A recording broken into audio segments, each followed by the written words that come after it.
Pour ne rater aucune de nos vidéos, n'oubliez pas de vous abonner et d'activer la cloche. Procès des assistants parlementaires européens, un RN qui joue constamment le soutien du gouvernement, les renoncements la dernière fois lors de la campagne européenne de Bardella sur le programme social, et pourtant les sondages et les élections sourient au Rassemblement national. Alors d'où vient cette puissance d'attraction ? Plutôt que de chercher pourquoi ces propositions sont convaincantes, on attribue souvent ces succès à des circonstances extérieures, conjoncture économique, incompétence de ses rivaux, complicité d'autres acteurs politiques ou travail de faiseurs d'opinion. Aveuglés par la colère, leur vote est souvent réduit à un vote de dépit, de protestation ou d'exutoire. Le dernier livre du philosophe Michel Fer, Producteurs et parasites, l'imaginaire si désirable du Rassemblement national, fait au contraire l'hypothèse d'une adhésion franche. Il cherche à décrire précisément comment l'idéologie, le discours du RN, parvient à séduire ses sympathisants. C'est ce qu'on va regarder.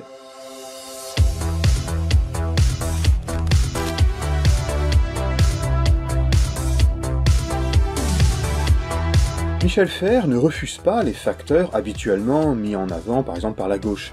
Trahison du hollandisme, complicité du macronisme, propagande des médias Bolloré, mais tout ça lui semble insuffisant.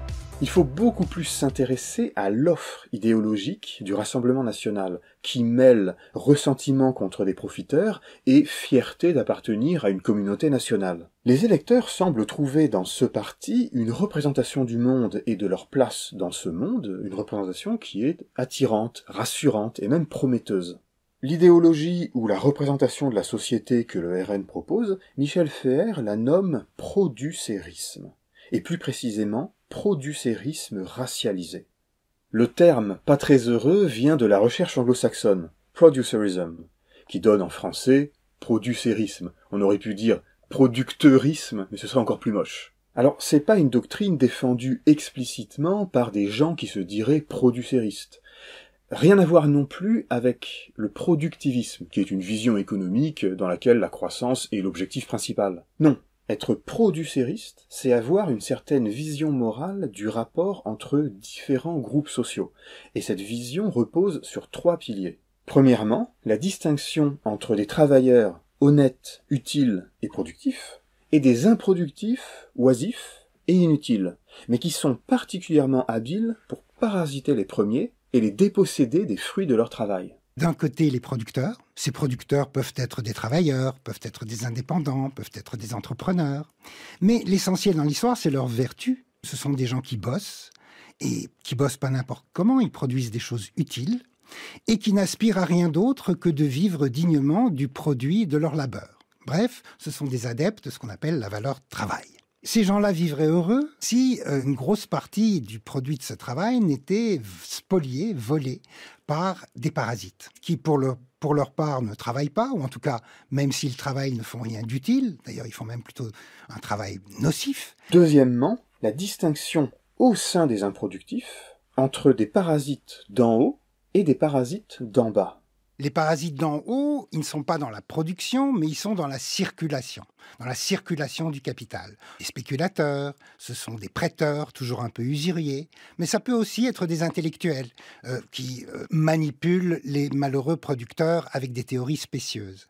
Quant aux parasites d'en bas, eh bien, c'est ce qu'on appelle les assistés, c'est-à-dire des gens qui vivent de la redistribution de revenus qu'ils n'ont pas contribué à produire. Troisièmement, Fer repère que dans les différents courants politiques ou philosophiques qui l'ont historiquement incarné, ce producérisme économique se double presque toujours d'une dimension ethnique ou culturelle. Qu'est-ce qui fait que les producteurs adhèrent à la valeur travail ? Eh bien, c'est qu'ils sont fidèles à la culture de leur pays.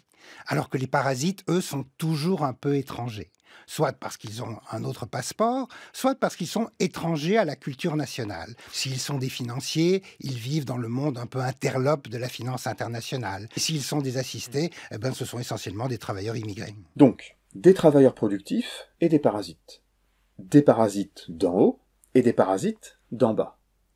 Les uns qui font partie de la communauté nationale, les autres toujours soupçonnés de la trahir. L'origine du profiteur est souvent, d'ailleurs, une clé d'explication dans le discours de l'extrême droite. Ceux qui méritent, c'est quand même plus facile si on peut les définir a priori. parce que ça ne se voit pas à l'œil nu, en principe, un méritant et un pas méritant. Par contre, si on peut les repérer par leur patronyme, par leur couleur de peau, par leur origine, c'est quand même beaucoup plus facile, ça fait un surlignage. On peut repérer le producérisme dans l'histoire chez différents auteurs ou courants politiques. Et il a suivi un parcours particulièrement sinueux que le philosophe retrace longuement dans son livre, passant d'ailleurs par la droite comme par la gauche. Et tout en conservant la structure travailleur méritant contre parasite d'en haut ou parasite d'en bas, les différentes figures particulières peuvent changer. Le bon sens d'empêcher de nuire les prédateurs d'en haut, ceux qui pillent nos fleurons nationaux et qui font de l'optimisation fiscale, et puis les prédateurs d'en bas, c'est-à-dire les délinquants et les criminels qui harcèlent les braves gens et qui, il faut bien le dire, pourrissent leur existence. Si Marine Le Pen n'est pas obnubilée comme son père par la finance juive ou le socialisme rampant, elle hérite néanmoins de lui de certaines cibles de son producérisme. En bas, le travailleur syndiqué, le fonctionnaire tir au flanc et évidemment l'immigré postcolonial. Et en haut, les spéculateurs, parfois les rémunérations indécentes, et puis les intellectuels qui, non contents d'exercer une activité improductive, défendent les parasites d'en bas et méprisent le petit peuple laborieux. Mais elle hérite aussi d'un même problème, concilier les attentes libérales de sa base de petits patrons avec celles de son nouvel électorat populaire, attaché à la couverture sociale des risques et à la réglementation du marché de l'emploi. Électorat populaire qui n'achète pas le programme néolibéral brutal. Alors les Le Pen ont élaboré une recette qui fait la force du Front puis du Rassemblement national. Si on se débarrasse des parasites, surtout ceux d'en bas, alors les choses vont s'améliorer sans que vous ayez grand-chose à changer à vos habitudes. Vous voulez retrouver de bons services publics? Pas besoin de payer beaucoup plus d'impôts, il suffit de ne plus rien verser à ceux qui jusqu'ici ont ponctionné les finances publiques sans beaucoup y participer. Le slogan « 3 millions de chômeurs, c'est 3 millions d'immigrés », ça suit la même logique. Gagner plus et bénéficier de la solidarité nationale sans travailler davantage et en partageant moins. L'horizon dessiné par le RN est indéniablement vendeur. L'argent manque et l'État a de moins en moins de moyens. Avant d'aller demander des efforts toujours à nos compatriotes, je souhaite qu'on puisse réserver les allocations familiales, les aides sociales, notre modèle de solidarité nationale, d'abord à nos concitoyens. On n'est pas dans l'indignation face à l'injustice, mais dans le ressentiment.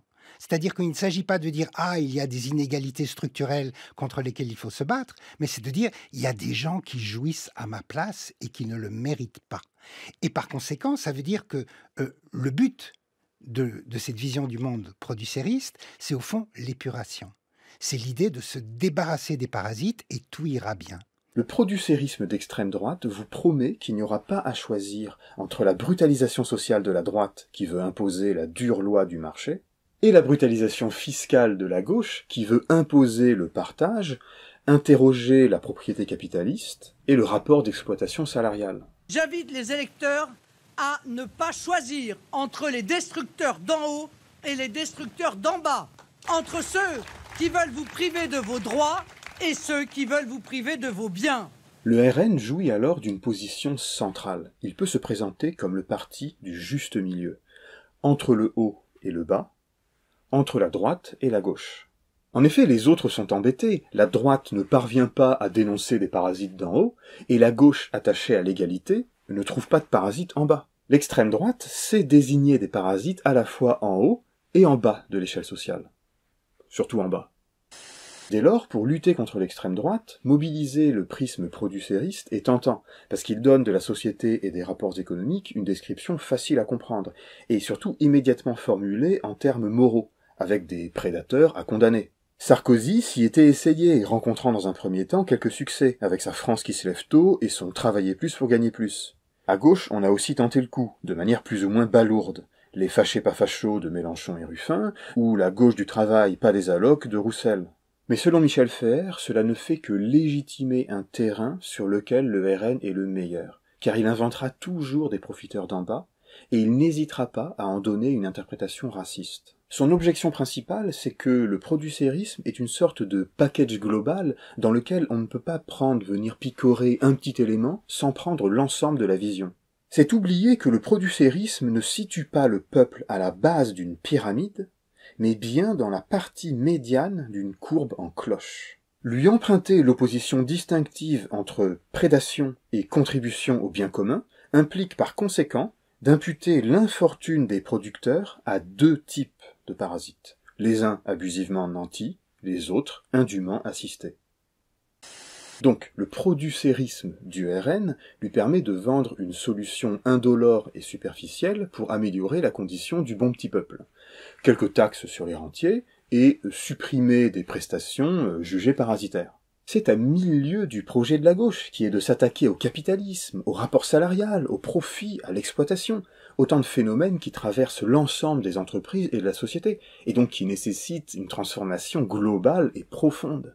La question n'est pas de ne pas s'en prendre à la spéculation, la question est de savoir comment on s'y prend. Pouvoir dire que, au fond, le problème avec les riches, c'est qu'ils s'en mettent plein les poches et qu'ils ne fichent rien, c'est au fond plus facile que d'expliquer comment le rapport salarial est constitutif de l'exploitation du travail par le capital.